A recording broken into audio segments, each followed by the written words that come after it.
Alisema baada ya Roho Mtakatifu kuja juu na nguvu zake aliye juu kutufunika. Angalia ule mstari wa 37. Mstari wa 37 tusome kwa pamoja. Sura ya kwanza kitabu cha Luka, mstari wa 37. 1, 2, 3.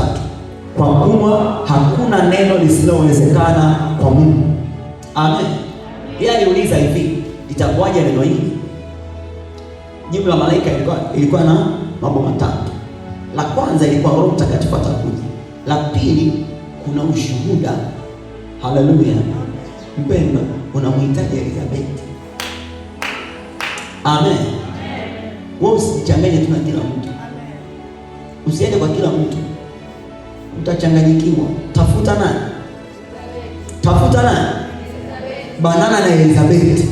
Haleluya. Bwana asifiwe. Kulikuwa na wanawake wengi pale, lakini malaika alimwelekeza kwa nani? Akamwambia kuna mwanamke anaitwa Elizabeth. Haleluya. Yeye sio kwamba alikuwa bikira, alikuwa tasa na alikuwa mzee wa siku nyingi. Amen.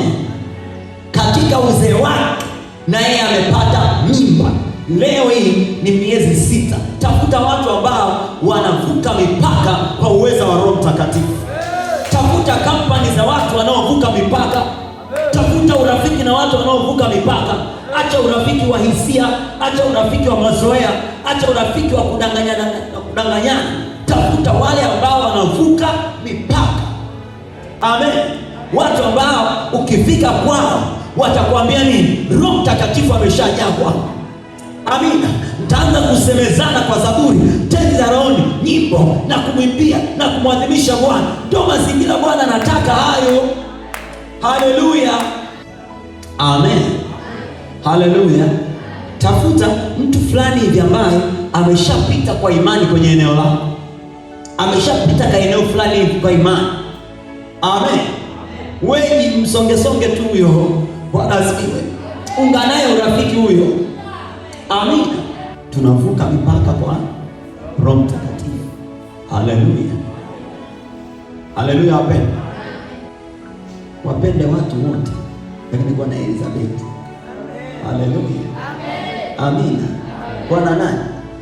Na Elizabeth. Hata kwa Yesu mwenyewe hakuwa anaenda na watu wote. Alikuwa na nani? Petro, Yohana, Yakobo. Haleluya. Hakuna lisilowezekana kwa nani? Kwa Mungu. Bwana asifiwe. Unajua sio kachukulia kwamba hakuna lisilowezekana kwa Mungu kwa ujumla wake, hapana. Mungu anataka watu wote waokolewe, lakini ameshaweza kuokoa wote. Si wengi wanaenda jehanamu mpaka leo. Kwa nini? Haleluya. Bwana alisema mkono wa Bwana hujapungua hata ashinde kuokoa. Si ndio? Lakini ni maovu yamemfarakanisha, wamefanya asiweze. Haleluya. Amen. Kwa kuna vitu kumbe vinaweza vikatokea hapo vikafanya asiweze. Kwa Roho Mtakatifu tunavuka mipaka. Kwa Roho Mtakatifu tunavuka mipaka. Baba amesema Roho Mtakatifu atakujilia juu yako na nguvu zake aliye juu zitakufunika kama kivuli. Kwa hiyo kitakachozaliwa kitatoa mtakatifu, mwana wa Mungu, kwa kuwa hakuna lisilowezekana kwa Mungu.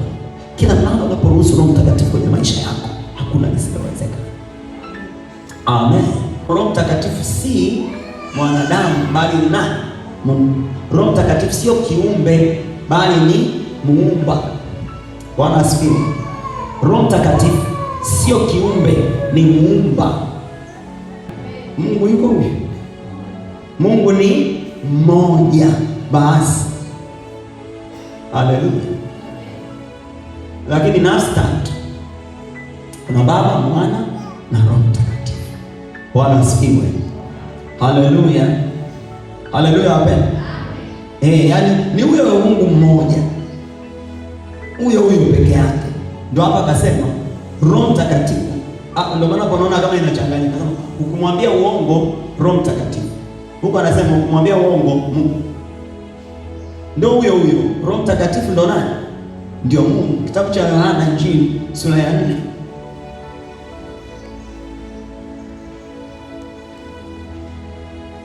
Yohana Injili sura ya 4 mstari wa 24. Mungu ni roho, nao wamwabuduo yeye imewapasa kumwabudu katika roho na kweli.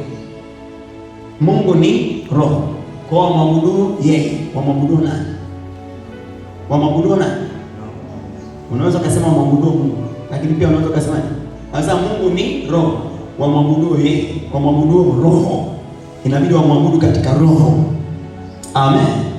Bwana asifiwe. Amen. Mungu ni roho, anatakiwa kuabudiwa katika roho. Amen. Kwa kama Roho Mtakatifu angekuwa labda ni nguvu fulani, kumwabudu ingekuwa ni ibada ya sanamu, singekuwa ni kiumbe unaabudu. Nguvu ni kiumbe. Bwana asifiwe. Pale alisema hautapokea nguvu, alisema Roho Mtakatifu atakuja, halafu ndio nguvu. Kwa yeye Roho Mtakatifu sio nguvu. Haleluya. Ila unapompokea Roho Mtakatifu ndio unapata nguvu. Alisema hata kwenye kitabu cha Matendo ya Mitume sura ya 1 mstari wa 8, mtapokea nguvu akisha kuajilia juu yenu Roho Mtakatifu. Kwa hiyo Roho Mtakatifu sio hiyo nguvu, ila akija juu yako ndio unapata nguvu.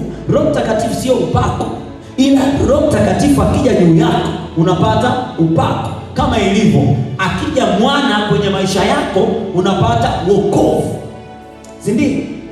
Haleluya. Lakini mwana ni Mungu, sio wokovu. Amin. Haleluya. Akija mwana kwenye maisha yako unapata msamaha. Yeye sio msamaha, lakini yeye ni Mungu, ila akija kwenye maisha yako dhambi zinaondolewa. Sasa Roho Mtakatifu akija kwenye maisha yako ndio unapata nguvu au uwezo. Haleluya. Unavikwa uwezo kutoka juu akisha kuja Roho Mtakatifu juu yako. Ndio huyu mama akaambiwa hapa atakuja Roho Mtakatifu, halafu akisha kuja yeye, nguvu zitokazo juu ndio zitakuja. Kwa mazingira ambayo nguvu za mbinguni zinaingia kwenye maisha ya mtu ni mazingira ambayo lazima Roho Mtakatifu awepo. Kama hayupo, hizo hazitokei. Mazingira ya mtu kuokoka, mazingira ya mtu dhambi kuondoka, ili dhambi iondolewe, lazima Yesu aingie kwenye maisha. Kwa hiyo na Mungu ni mmoja, anapotenda kazi. Kama inahitajika uokovu kwanza, kama inahitajika uumbaji, si ndio tuliona kwenye Mwanzo ile sura ya 1, Roho Mtakatifu akatanga juu ya uso wa vilindi vya maji. Haleluya. Neno alikuwepo tangu mwanzo. Sasa hapo mwanzo kulikuwako neno, lakini nchi ilikuwa ukiwa na utupu. Roho Mtakatifu alipotanda juu ya uso wa vilindi vya maji, ndio neno, ndio alikuwa ni mazingira ya neno kuumba. Haleluya. Ndio alikuwa ni mazingira ya neno kufanya visivyoonekana vionekane, visivyo dhahiri vidhihirike. Haleluya. Ndio maana hata kwenye kitabu cha Efeso anasema huyu Roho Mtakatifu yuko kwenye maisha yetu ili kuleta ukombozi wa milki kwa sifa ya utukufu wa Mungu. Ukombozi wa milki tumepata kwa nani? Kwa Yesu. Haleluya. Lakini ili viweze kudhihirika kwenye mwili hapa duniani, Roho Mtakatifu anahitajika.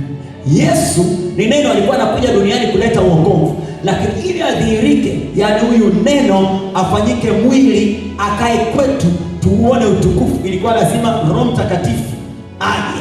Roho Mtakatifu akiwepo, neno anafanyika mwili, utukufu unaonekana. Hiyo ni kwenye maisha yako, sio tu kwa Mariamu peke yake. Haleluya. Kwa Roho Mtakatifu tunavuka mipaka. Sema kwa Roho Mtakatifu navuka mipaka. Kwa Roho Mtakatifu navuka mipaka. Kwa Roho Mtakatifu navuka mipaka.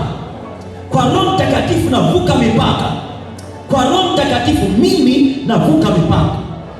Katika jina la Yesu. Katika jina la Yesu. Yasiyowezekana yanawezekana Roho Mtakatifu akiwapo. Yaliyoshindikana yanawezekana Roho Mtakatifu akiwapo. Amen. Yehoshafati alikuwa ameingia kwenye vita na Yuda. Taifa la Yuda wameingia kwenye vita na maadui watatu. Wameona wa mlima Seiri na wana wa Amoni. Wakaomba. Haleluya. Amen. Kulikuwa tu kimya. Alipokuja Roho Mtakatifu akaja kusoma kesi.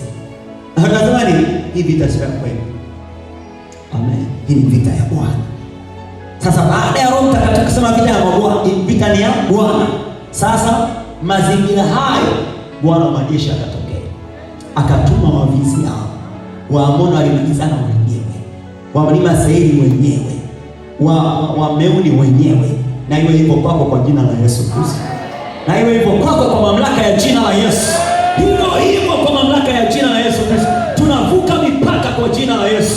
Tunavuka mipaka kwa jina la Yesu Kristo.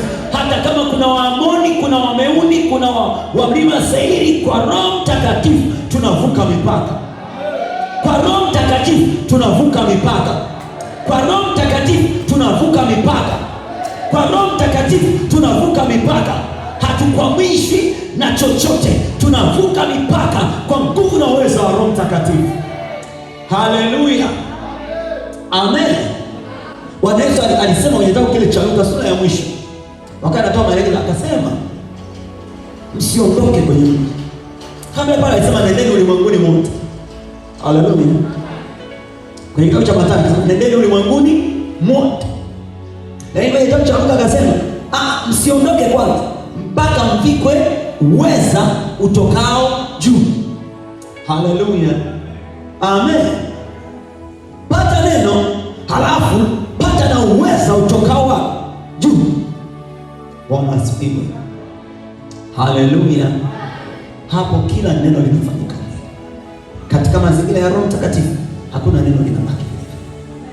Yaani Roho Mtakatifu alivyotanda, Baba alivyosema nuru hivi, mpaka leo nuru bado. Roho Mtakatifu. Haleluya. Amen. Katika uwepo wa Roho Mtakatifu hakuna kisichowezekana. Tunavuka mipaka kwa Roho Mtakatifu. Tunavuka mipaka kwa Roho Mtakatifu. Roho Mtakatifu ni Mungu mwenyewe, kwa anatakiwa kuheshimika. Amen. Tambua uwepo wake. Halafu msikilize. Amen. Sema natambua uwepo wako Roho Mtakatifu kwenye maisha yangu. Roho Mtakatifu ninakutambua kwamba unakaa ndani yangu. Haleluya. Tumeunganika na Bwana, tumekuwa roho moja naye. Kwa Roho Mtakatifu anakaa ndani yetu, na ndio maana mwili wetu ni hekalu la Mungu. Bwana asifiwe. Kwa kila siku hakikisha umetambua, mtambue kwamba Roho Mtakatifu, natambua uko hapa, mimi nakupenda. Haleluya. Sema mimi. Roho Mtakatifu natambua uko hapa, ninakupenda. Sauti yako ninaisikia. Sauti yako ninaijua. Sauti yako ninaifuata. Roho Mtakatifu natambua uko hapa, mimi ninakupenda. Roho Mtakatifu sauti yako ninaijua. Sauti yako ninaisikia. Sauti yako ninaifuata. Alisema kwenye kitabu cha Isaya ile sura ya 30, utasikia sauti mama akisema nenda pande. Haleluya. Amen. Utasikia. Sio Bwana alisema mimi. Kwa hiyo inabidi sisi tufanyaje? Kubali ya kwamba mimi namsikia Roho Mtakatifu. Haleluya. Sauti za wageni zikatae. Mimi sisikii sauti za wageni. Sizijui sauti za wageni. Haleluya. Amen. Kubaliana na Roho Mtakatifu. Kubaliana naye. Wewe unapata hata muda hivi wa kukaa na yeye. Unapotembea hata njiani, tambua uwepo wake. Haleluya. Tambua uwepo wake. Mwambie mimi naomba nisaidie Roho Mtakatifu. Amen. Ongea naye kabisa, ni kirafiki kabisa. Kwamba Roho Mtakatifu ni rafiki yangu, nisaidie. Wewe uko hapa na mimi, nisaidie. Haleluya. Kwa watu wengine ambao hawawezi kuwa na hela, na kisha kuwa na hela mambo yanamwaribikia. Wapo hadi watu waliookoka hata hapa kanisani. Watu ambao akipata laki moja haelewi alichofanya. Mwambie Roho Mtakatifu akusaidie. Utayaweza mambo yote yanayokutia nguvu. Utajua kuwa nazo, utajua kutokuwa nazo. Haleluya. Amen. Utajua, yaani kama chakula kipo, utajua. Na kama chakula kipo, utajua. Roho Mtakatifu atakusaidia. Haleluya. Kama jambo limefanikiwa, utaweza. Kama jambo halijafanikia, utaweza. Roho Mtakatifu atakusaidia. Ni msaada unaopatikana tele. Amen. Roho Mtakatifu ni msaada unaopatikana tele. Usiende kwenye maisha peke yako, mipaka mingi itakuzuia. Haleluya.